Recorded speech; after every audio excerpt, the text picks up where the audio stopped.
नमस्कार, मैं हूं मनीषा गुप्ता और स्वागत है आपका गोल्ड स्पॉट में। सोने चांदी में चमक लगातार बढ़ती हुई नजर आई है। कॉमेक्स पर सोना $1800 के करीब तो चांदी $22 को पार कर चुकी है।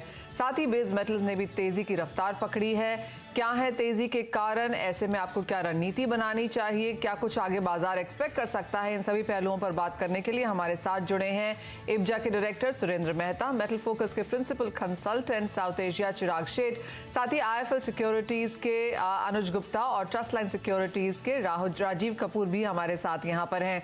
सोने चांदी के भाव आपकी स्क्रीन पे लेके आना चाहेंगे और अगर हम नवंबर के महीने की बात करें तो 2022 का सबसे बेहतरीन महीना तो था ही, लेकिन पिछले 18 महीनों में भी इस तरह की तेजी हमने सोने में आते हुए नहीं देखी है। तो क्लियरली मल्टी मंथ हाइस पे, 3 महीने पे के हाइस पे बाय द वे यहाँ पर सोना कारोबार कर रहा है। $1800 के बहुत दूर नहीं, और चांदी में तो $22.5 के आसपास के स्तर यहाँ पर हैं। क्लियरली हमने 7% की तेजी सोने में तो 15.5% की तेजी यहाँ पर चांदी में नवंबर के महीने में आते हुए देखी है।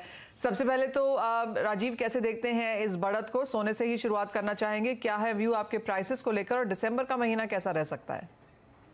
नमस्कार मनीषा जी। मुझे लगता है कि दिसंबर का महीना भी नवंबर के महीने की तरह काफी पॉजिटिव होना चाहिए।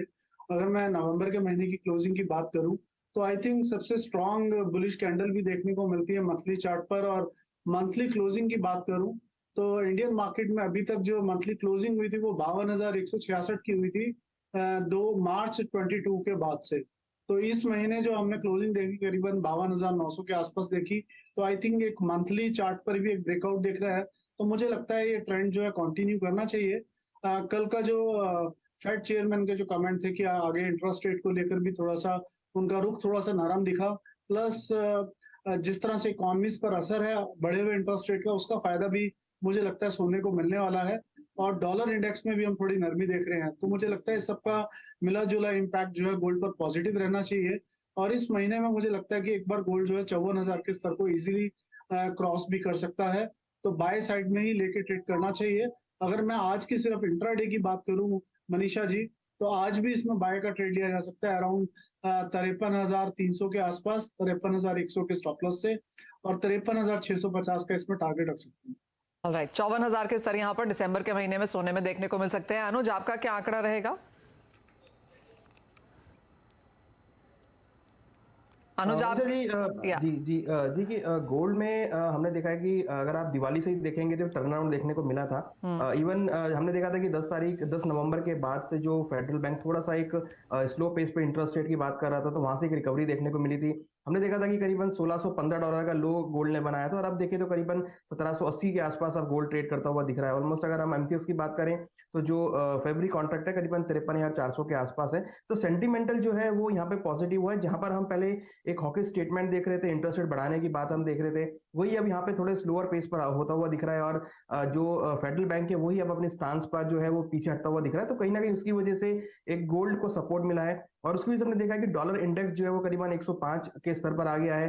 बॉन्ड यील्ड करीबन 7 महीने के हाई लो पे ट्रेड करती हुई दिख रही है। तो जो भी फैक्टर पहले गोल्ड के लिए नेगेटिव रोल प्ले कर रहे थे, अब वो गोल्ड के लिए सपोर्टिव रोल प्ले कर रहे हैं। तो हमने देखा है कि गोल्ड के अंदर जो रिकवरी है वो ईयर एंड में यहाँ पर अच्छी खासी आती हुई दिखाई दी है।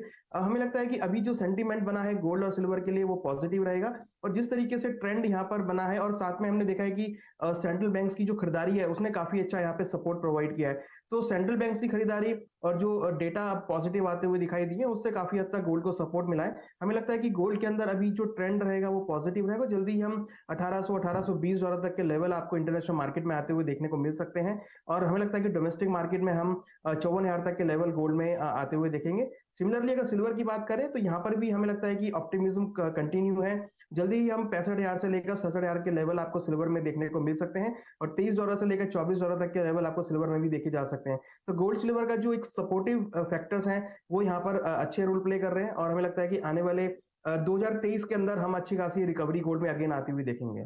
राइट, ऑफ कोर्स यहाँ पर साल की जो अंत है वो यहाँ पर काफी बेहतर होता हुआ नजर आ रहा है। लेकिन पहले प्राइसेस को ही आउट ऑफ द वे कर देते हैं। और सुरेंद्र जी, आपका क्या व्यू रहेगा? 54,000 और चांदी में करीबन 67,000 की जो बातें हो रही हैं, आप कितना एग्री कर रहे हैं? देखिए, मैंने लगभग 2 हफ्ते पहले कहा था कि एक $1723 का एक नीचे में एक सपोर्ट रहेगा। उसके बाद पिछले हफ्ते मैंने कहा था $1739 का सपोर्ट रहेगा। और अब $1746 का मुझे लगता है एक अच्छा खासा सपोर्ट लेवल बन रहा है। यदि स्पॉट मार्केट के अंदर यदि गोल्ड जो है 1787 के ऊपर कल जाता है या आज भी चला जाए वो, तो उसमें जो अगली तेजी बनेगी वो उसका एक $1816 तक की तेजी बन सकती है। मेरे ख्याल से, क्योंकि भारतीय बाजारों में अभी एक्सपायरी का समय है, तो थोड़ा सा फ्यूचर मार्केट को अवॉइड करके स्पॉट मार्केट की तरफ ध्यान देना चाहिए। उसकी दूसरी वजह यह है कि लगभग स्पॉट मार्केट के अंदर कैश मार्केट और जो फ्यूचर मार्केट है भारतीय बाजारों में, उसमें लगभग $50 से $80 का डिस्काउंट चल रहा है। मतलब कैश मार्केट में लगभग $50 से $80 डिस्काउंट चल रहा है। ये एक्सपायरी की वजह से इस तरह की सिचुएशन पैदा हुई है, क्योंकि 5 दिसंबर के आसपास जो एक्सपायरी होगा, जो कॉन्ट्रैक्ट की एक्सपायरी होगी, तो वहां पे सडनली आपको एक वॉलेटाइल मूवमेंट गोल्ड में दिख सकता है और मुझे लगता है कि $1746 तक नीचे जा सकता है। लेकिन यदि ये 1787 क्रॉस करता है आज या कल में, तो अगले हफ्ते हमें $1816 तक इसमें दिखेगा, ऐसे मुझे, यानी कि चांसेस इसी के ज्यादा हैं कि $1800 के स्तर बहुत दूर फिलहाल इन करंट लेवल से नहीं है। चिराग, ऑफ कोर्स आप क्वार्टर बाय क्वार्टर हमें आके बताते रहे हैं कि बहुत तेजी की उम्मीद यहाँ पर ना की जाए, लेकिन जिस तरह से अब थोड़ा सा टर्न ऑफ इवेंट्स देखने को मिला है, सपोर्ट यहाँ पर लौटा है, आप कैसे देखते हैं prices for the near term? जी हाँ, बिल्कुल। एक्चुअली जैसे फेड की ये एक्सपेक्टेशन थी कि फेड शायद अपना हॉकिंग स्टांस थोड़ा कम करेगा, तो मार्केट अब उसको प्राइसिंग करती जा रहा है, इसलिए हमें ये जरूर एक रैली देखने को मिली है। और हमारा मानना है मनीषा, जैसे हम कहते आ रहे हैं कि बहुत बड़ी मूवमेंट हर क्वार्टर देखने को जरूर मिल सकती है, $150 से $200। तो फिलहाल शॉर्ट टर्म में शायद गोल्ड $1800-1820 के आसपास जा सकता है, बट अभी भी हमारा मानना है कि फैक्टर्स ओवरऑल गोल्ड को अभी भी $1700 की तरफ लेके जा सकते हैं। ऑलराइट, यानी कि अभी भी कुछ प्रेशर यहाँ पर बरकरार रह सकता है, उन पे बाइंग अपॉर्चुनिटीज आपको ढूंढनी होंगी, लेकिन एक डिस्काउंट यहाँ पर स्पॉट और फ्यूचर्स में देखने तो मिला ही है सुरेंद्र जी। लेकिन इंडियन मार्केट्स में भी जिस तरह की तेजी सडनली सोने के प्राइसेस में आई है, चांदी के भावों में आई है, यहाँ पर भी इंटरनेशनल मार्केट से भारतीय बाजारों को कंपेयर किया जाए तो किस तरह का डिस्काउंट फिलहाल है?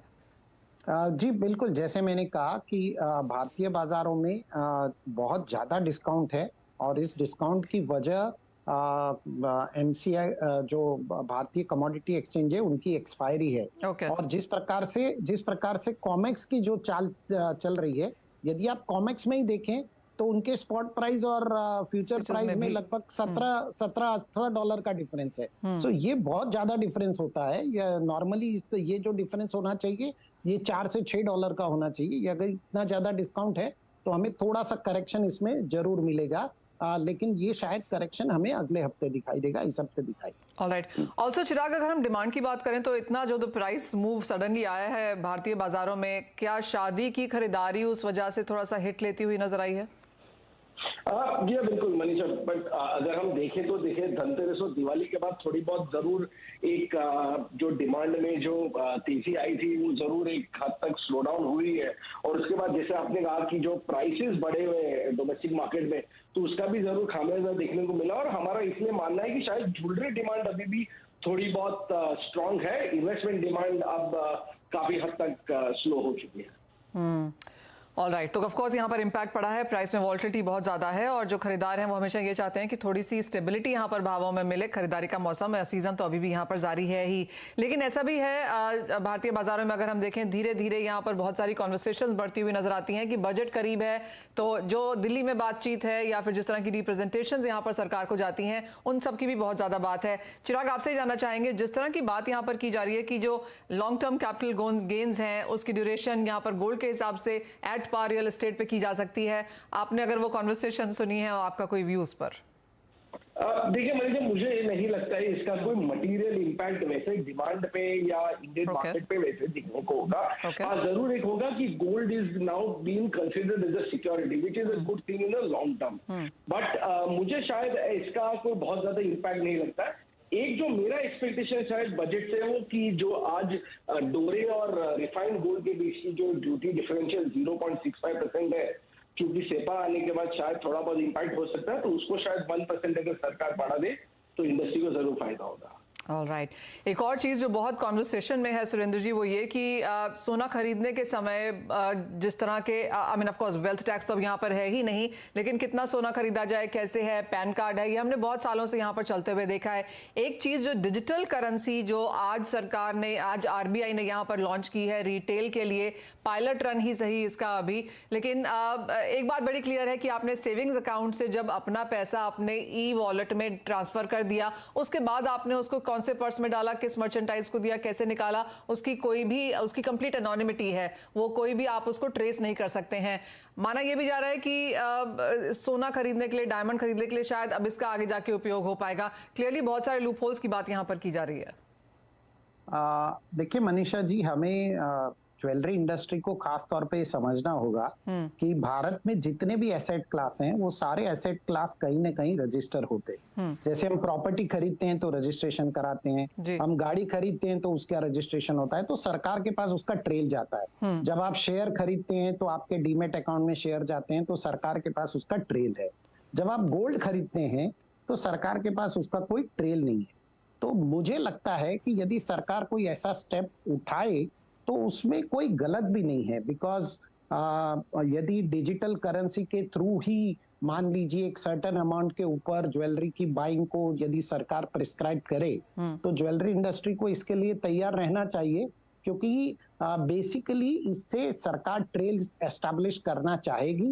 इट विल बी, क्योंकि आप ज्वेलरी को रजिस्टर नहीं कर सकते तो कम से कम उसके जो मनी मूवमेंट है उसको आप सरकार यदि ट्रेल करना चाहिए, and it may begin with first B2B transaction and then later on for B2C transaction. यानी कि काफी कुछ आ सकता है यहाँ पर इस बजट में। और सुरेंद्र जी, इसके अलावा भी आपको लगता है कि किसी और चीज के लिए भी बाजार को, इंडस्ट्री को यहाँ पर तैयार रहना चाहिए? देखिए, जो कैपिटल गेन टैक्स की अभी आपने चिराग जी के साथ में जो बात की है, मुझे लगता है कि ये भी वही स्टेप इन सेम डायरेक्शन है, बिकॉज सरकार गोल्ड को एक डिफरेंट एसेट नहीं समझती है, अब गोल्ड को दूसरे एसेट के साथ मर्ज करना चाहती है। और ये डेफिनेटली मुझे लगता है कि आएगा, इसलिए आएगा क्योंकि जो इलेक्ट्रॉनिक गोल्ड रिसीट होगी, ऐसा नहीं हो सकता कि आप सिक्योरिटी के ऊपर 2 साल का टैक्स एग्जेम्पशन रखें और फिजिकल गोल्ड के ऊपर 3 साल का रखें, because that EGR is basically backed by the gold. तो उसे जो वो 2 साल करना चाहते हैं, ये बिल्कुल लॉजिकल बात है और मुझे तो लगता है ये होना निश्चित ही। ऑलराइट, यानी कि काफ़ी कुछ मूवमेंट यहाँ पर एक्सपेक्ट की जा सकती है, चाहे वो डिजिटल करेंसी को लेकर हो या फिर जिस तरह से सोने का फिलहाल टैक्सेशन किया जाता है। जैसे कहा गया कि ऑफकोर्स सोने को भी यहाँ पर सिक्योरिटी के तौर पर देखा जाता है। More and more as we move ahead, तो कुछ चेंजेस यहाँ पर बाजार से एक्सपेक्ट किए जा सकते हैं। सुरेंद्र जी एंड चिराग, बहुत शुक्रिया साथ जुड़ने के लिए और उन तमाम सोने के भावों पर और क्या कुछ एक्सपेक्ट कर सकती है इंडस्ट्री, उस पर भी हमारे साथ बात करने के लिए। इसी के साथ एक ब्रेक के लिए रुकेंगे, जब लौटेंगे तो डालेंगे नजर बाकी कमोडिटीज पर, आपके लिए स्ट्रैटेजीज भी बना के लेकर आएंगे इस ब्रेक के बाद।